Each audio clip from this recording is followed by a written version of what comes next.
Halo semuanya, perkenalkan nama saya Tania Victoria Taufik. Saya adalah mahasiswa jurusan Rekam Medis dan Informasi Kesehatan Program Diploma 3 kelas 1C dengan NIM P1337 437 124 098. Nah, jadi di video kali ini saya akan menjelaskan terkait rekam kesehatan elektronik. Dan di sini saya mengambil jurnal yang berjudul Evaluasi Sistem Informasi Manajemen Rumah Sakit menuju Rekam Kesehatan Elektronik di Edelweiss Hospital.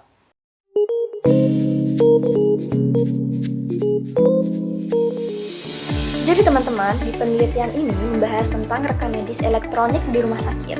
Jadi rekam medis sendiri adalah sebuah dokumen yang berisi catatan kesehatan seorang pasien. Dulu rekam medis ini berupa kertas-kertas yang kemudian disimpan di rak penyimpanan. Sedangkan sekarang dengan adanya teknologi, rekam medis ini berubah menjadi elektronik seperti ada di dalam komputer. Kenapa rekam medis elektronik ini menjadi penting? Karena pemerintah melalui Peraturan Menteri Kesehatan mewajibkan seluruh rumah sakit untuk menggunakan rekam medis elektronik. Hal ini bertujuan untuk meningkatkan kualitas pelayanan kesehatan yang lebih baik dan juga lebih cepat. Penelitian ini dilakukan di Edelweiss Hospital. Nah, rekam medis elektronik sendiri sebenarnya sudah diberlakukan di rumah sakit ini, namun hanya di bagian rawat jalan saja. Nah, kemudian di bagian rawat inap sebenarnya sudah dilakukan, namun ada juga yang masih menggunakan rekam medis manual. Nah, teman-teman, penelitian ini bertujuan untuk melihat apakah sistem rekam medis elektronik di rumah sakit Edelweiss ini sudah berjalan dengan baik ataukah belum.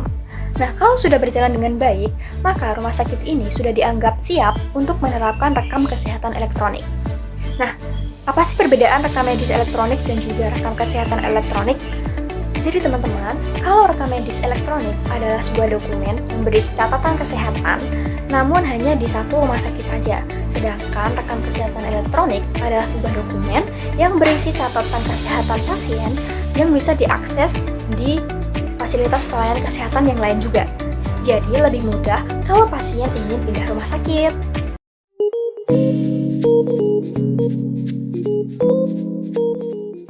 Kemudian saya akan membahas dampak rekam kesehatan elektronik sendiri terhadap fasilitas pelayanan kesehatan, kemudian sumber daya manusia kesehatan, dan juga terhadap masyarakat. Yang pertama adalah dampak rekam kesehatan elektronik terhadap fasilitas pelayanan kesehatan, yaitu meningkatkan kualitas pelayanan kesehatan, kemudian efisiensi pertukaran informasi kesehatan pasien, dan juga evaluasi sistem seperti SIM RS yang perlu diupdate untuk bisa kompatibel dengan standar rekam kesehatan elektronik itu sendiri. Kemudian yang kedua adalah dampak rekam kesehatan elektronik terhadap sumber daya manusia kesehatan, yaitu efektivitas kerja menjadi meningkat, kemudian membutuhkan pelatihan dan juga adaptasi, kemudian dukungan organisasi itu menjadi penting di sini. Yang ketiga adalah dampaknya terhadap masyarakat, yaitu pelayanan menjadi lebih cepat dan akurat, akses informasi menjadi lebih mudah didapatkan, kemudian kesinambungan perawatan.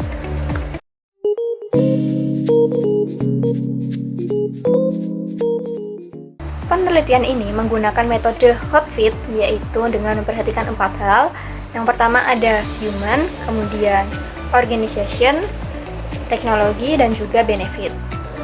Hasil evaluasinya menunjukkan bahwa SIM RS di Edelweiss Hospital ini sudah berjalan dengan sangat baik. Namun masih ada beberapa masalah terkait fitur dan juga integrasi sistem yang masih perlu diperbaiki. Contohnya yaitu sistemnya belum bisa otomatis mengingatkan kalau ada data yang belum diisi, kemudian sistemnya belum terhubung dengan sistem kesehatan nasional secara menyeluruh, kemudian sistemnya perlu dihubungkan dengan sistem klaim asuransi supaya petugas tidak perlu menginput data berkali-kali.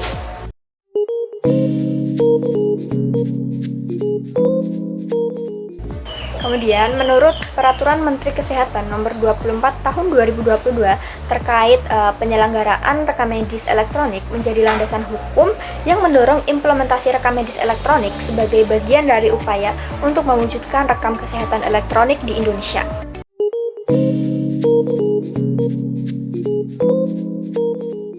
Kemudian ada juga saran dan juga rekomendasi dalam pengimplementasian SIM RS di Edelweiss Hospital ini.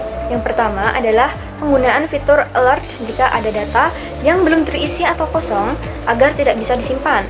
Dengan adanya fitur ini, kesalahan penginputan data dapat diminimalkan karena petugas akan diingatkan kembali untuk mengisi data yang belum disimpan. Kemudian, integrasi dengan Satu Sehat secara keseluruhan. Integrasi ini sangat penting karena agar data kesehatan pasien dapat diakses dan dibagikan antar fasilitas pelayanan kesehatan dengan mudah dan juga aman. Ada juga bridging atau hubungkan SIM RS ini dengan e-claim.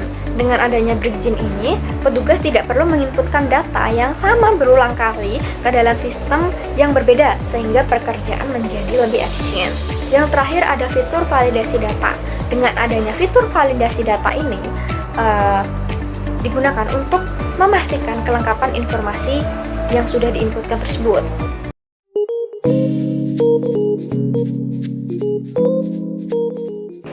Nah, yang terakhir adalah kesimpulan. Secara keseluruhan, SIM RS di Edelweiss Hospital ini sudah berjalan dengan sangat baik dan juga cukup optimal. Namun, masih diperlukan perbaikan dan juga pengembangan lebih lanjut terkait beberapa fitur dan juga integrasi sistem agar implementasi rekam kesehatan elektronik bisa berjalan dengan lebih efektif dan juga efisien. Edelweiss Hospital dinilai sudah cukup siap dalam pengimplementasian rekam kesehatan elektronik dengan catatan yaitu perbaikan pada beberapa aspek yang sudah disebutkan tadi. Nah, mungkin itu saja yang bisa saya sampaikan teman-teman. Bila ada salahnya, saya mohon maaf yang sebesar-besarnya. Dadah, wassalamualaikum warahmatullahi wabarakatuh.